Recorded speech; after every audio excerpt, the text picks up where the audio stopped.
plus comme avant, là. Je suis plus la même Cindy. Oui, je suis encore Cindy, tu sais, j'aime encore les mêmes affaires, mais extérieurement, je suis plus pareil. Je suis plus la pétard, tu sais.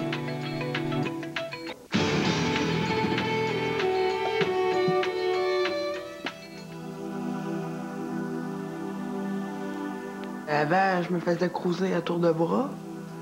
Tu sais, le monde me regardait, puis tu sais, là, puis il venait me parler, puis c'est sûr qu'aujourd'hui, je me fais plus cruiser. Tu sais, je suis plus du genre que je vais rentrer dans un bar où ce que le monde, tu sais, oui, je vais me faire garder, c'est normal, je suis différente, tu sais, mais ils me regarderont plus pas parce que je suis belle, là. 22 avril 1998.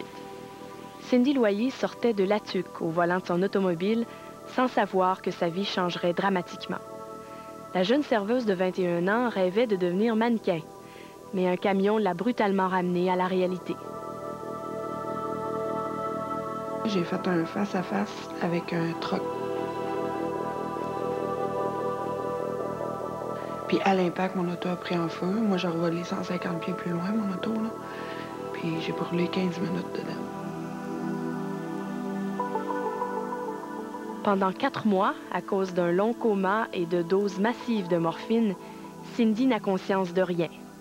Mais à l'hôpital, le réveil est brutal. Donnez-moi le miroir, je veux me voir. Ah non, Cindy, pas tout de suite. Parce que les autres, ils savaient que la beauté, là, c'était primordial dans ma vie, hein. À un moment donné, là, ouais, ils veulent pas. Moi, je vais aller me voir. Fait qu'un matin, sans que personne n'est dans ma chambre, je suis fait un effort, je m'ai levé de mon lit, puis j'ai été au miroir. Puis je m'étais regardée, tu sais. Mais là, il y avait une photo de moi avant mon accident sur ma porte de garde-robe. Fait que là, je checkais pour voir la différence avec aujourd'hui puis avant. Puis à un moment donné, mais paf, je suis partie à pleurer, tu sais, puis là, je pleurais. Puis là, ben, je m'ai connectée avec mon être supérieur, tu sais, parce que moi, je crois en quelque chose qui est plus fort que moi. Puis là, j'ai dit, pourquoi moi, là? Pourquoi ça m'est arrivé? Pourquoi je suis défigurée, tu sais? Rien ne sera jamais facile, il y aura des moments maudits. Annie Berthiaume n'a jamais eu la vie facile. Depuis presque 25 ans, son visage choque ceux qu'elle rencontre pour la première fois. Pourtant, elle se souvient encore d'avoir été jolie. Je me souviens que j'étais fière pète, que je tournais avec mes... Je sais pas si on appelle ça fière pète, je sais pas s'il y a un autre nom, mais j'étais une petite fille, là, que regardez-moi, regardez, j'ai une nouvelle robe, puis là, je tournais. Ça, c'était avant l'accident. Un bête accident de camping, une bonbonne qui explose et laisse Annie brûler sur plus de la moitié du corps. 30 opérations et de nombreuses greffes de peau plus tard, Annie n'a plus envie de souffrir pour améliorer son apparence.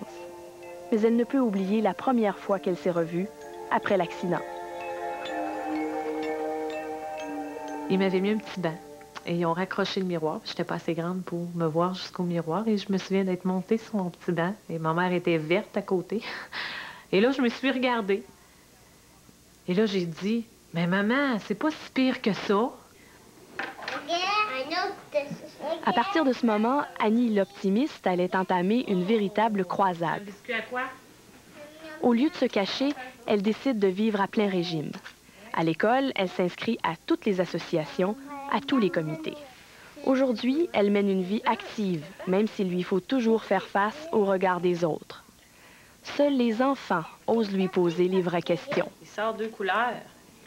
Les enfants en tant que tels, c'est curieux. C'est sûr que ça va dire, moi, quand je vais à la piscine avec mes gars, c'est quoi qui t'est arrivé?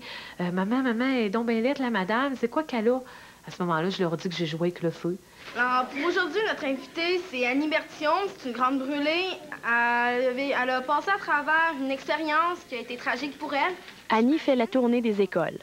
Elle y raconte son combat constant pour se faire respecter, surtout à compter de l'adolescence, où des garçons aimaient bien la tourner en ridicule.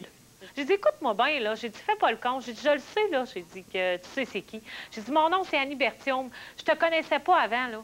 Puis j'ai dit, là, je viens de te connaître. Ben, j'ai dit, ça va faire la lettre, la rejet, la flambée, la toastée. J'ai dit, tu m'appelleras par mon nom. Sais-tu comment je m'appelle? Je m'appelle Annie.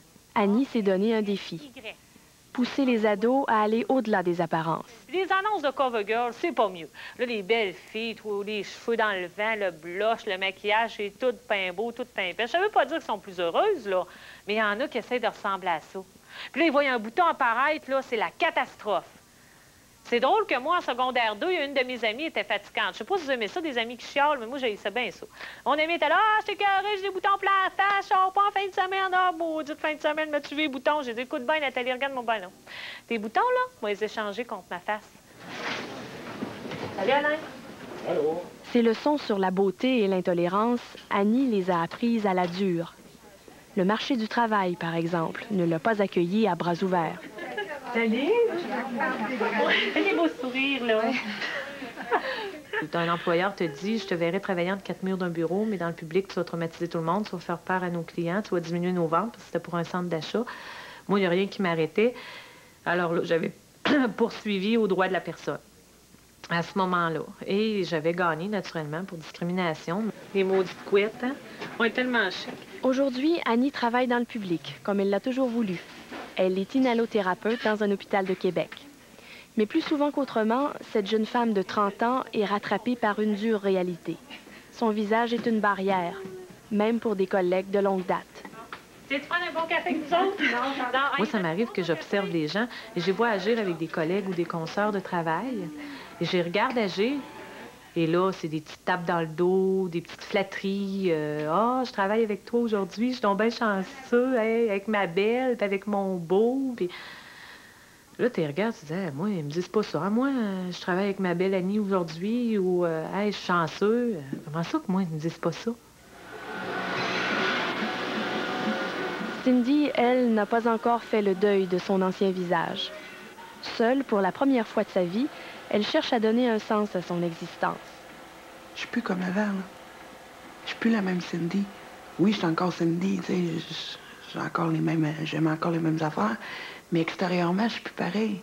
Je suis plus la pétard, tu sais, comme considéré, tu sais. Ouais, comme gars, il m'a demandé si, là, il y a 29 ans, là, il m'a demandé, est-ce que tu as une photo de toi échangée? J'ai dit oui. Elle a remplacé les cruising bars par le surfing sur Internet, où elle espère rencontrer l'homme de sa vie. Est-ce qu'il est à ton goût? Non, il a trop de Gino. Mais c'est sûr que la personne qui va partager ma vie, mais ça va être quelqu'un, tu sais, qui va m'accepter pour que je suis complètement, tu sais. Un moment donné, il va me demander, à cause que là, je travaille plus, il va dire, qu'est-ce que tu fais? Puis je vais lui dire que mon accident. Le 34% comprend ma tête, ma face, mon cou, mon haut de thorax et mon bras droit. Bien, la plupart des gens pensaient que je me trouverais personne. Est-ce trop chaud? Est-ce trop chaud? Mais dans le fond de moi, je me disais, mais ça se peut pas. Ça se peut pas qu'il y ait personne, par la personnalité, qui ait encore son cœur d'enfant et qui voit à l'intérieur de moi autre chose que l'apparence. Dans le fond de moi, j'y ai toujours cru. Papa! C'est papa? Oh, il a les cheveux dans les airs, papa? Ouais, ça va bien. Annie, elle, l'a trouvé, l'homme de sa vie. On s'est rencontrés dans un cours de relations humaines. On allait au restaurant après, on se rencontrait, il m'a invité à des places, puis tout ça. Puis ma mère, elle me disait, « Annie, je pense qu'il t'aime, ce gars-là. » Non, non, il est comme les autres. Maman, t'as pas vu les belles blondes qui me présentaient? Il y avait des super belles filles avant. Puis tu sais, j'ai été amie quelque temps avant avec. À un moment donné, il me dit, « Je t'aime », puis je le croyais même pas. Qu'est-ce que ça va sur souper? Moi, le spaghetti. Au fin fond de vous-même, lorsque ça a marché avec votre conjoint actuel, est-ce que vous vous êtes dit, oui, j'ai attrapé un beau gars? Oui, ben c'est sûr, parce que je me suis dit, j'ai déjoué encore les pronostics. Il y avait tellement de gens que je savais autour de moi, pas les bonnes personnes, je parle pas de ma famille immédiate, tout ça, mais il y a tellement de gens qui s'imaginent que parce que t'es laid, ça je l'ai entendu aussi, là, parce que chaque torchon trouve sa guenille, des choses comme ça, vous la connaissez, cette expression-là, et ça, je l'ai entendu. Je me disais, non, je pognerai pas une aveugle, ça se peut pas. Alexis, on va-tu mettre? C'est quoi ça? Tu peux avoir le cadeau le plus bel emballé, mais qu'en dedans, il n'y a rien. Et tu peux avoir un cadeau mal emballé, mais qu'à l'intérieur, il y a tout qu'un trésor. T'sais.